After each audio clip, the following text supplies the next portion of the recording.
Salve Maria! Jaqueline aqui para contar para você hoje a história de São Marcelo I. São Marcelo? Existe esse santo? Você conhece? Então comenta aqui que eu quero saber se você conhece São Marcelo. Antes de a gente começar essa história aí de São Marcelo, deixa eu contar uma coisa para vocês, pode ser dúvida de muitas pessoas. A diferença entre São e Santo. Por que às vezes a gente fala São Marcelo, São Cristóvão, São Francisco, e às vezes a gente fala santo, Santo André, Santo Hilário, Santo Amaro. A diferença é só uma.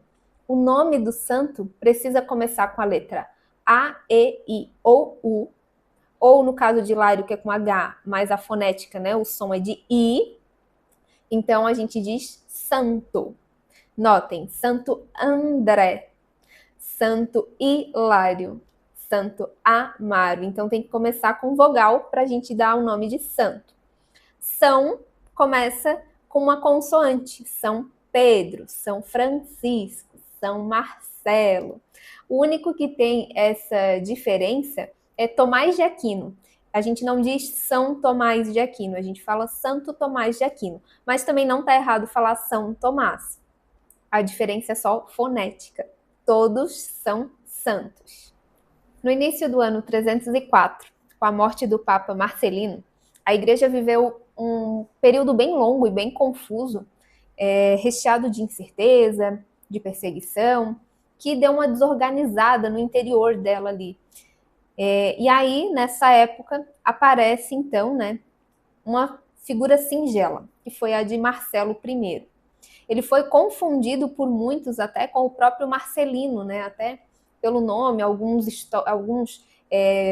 historiadores até afirmaram que ele tinha sido uma pessoa só, Mas a gente vai ver aí como tudo se esclareceu e a relevância desse Papa Santo para a Igreja.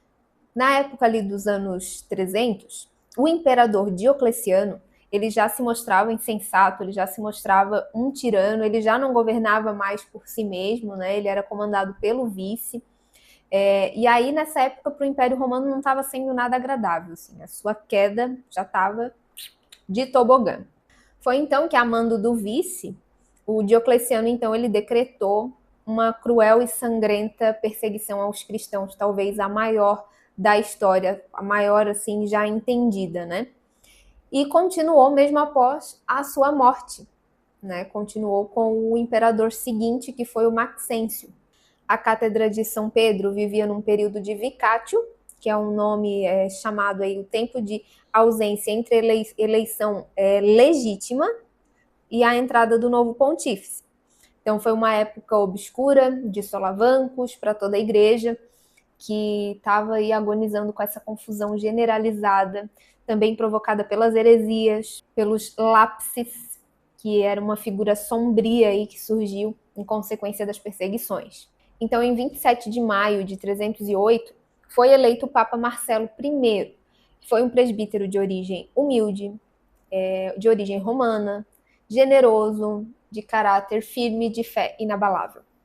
Ele assumiu a direção da igreja após 4 anos da morte do seu predecessor. E aí ele se ocupou, então, dessa tarefa difícil aí de reorganizar a igreja. O seu pontificado, ao contrário do que se imaginava, ele ficou muito bem atestado pelas fontes da época. E nesses relatos se constatou o comportamento dele pós as perseguições que a igreja teve com os lapses ou renegados, que eram os cristãos que, por medo, tinham negado a fé em Jesus Cristo. E a esse respeito, houve então um registro, existe esse registro, de um elogio feito ao Papa Marcelo I pelo Papa Damásio I em 366. Enquanto muitos bispos do Oriente pediam a excomunhão destes cristãos, especialmente para os que faziam parte do clero, ele se mostrou rigoroso, mas menos radical. Ele era muito severo, mas ele decidiu, então, que a igreja iria acolher a esses renegados, depois de um período de penitência. E ele também determinou que nenhum concílio podia ser convocado sem a prévia autorização do Papa. Ele acabou sendo preso por ordem do imperador Maxêncio, que exilou ele e transformou a igreja dele em um estábulo e obrigou ele a trabalhar lá.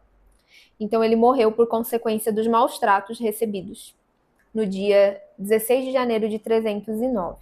A Igreja declarou Marcelo I santo e mártir da fé, para ser festejado nessa data, do dia 16 de janeiro.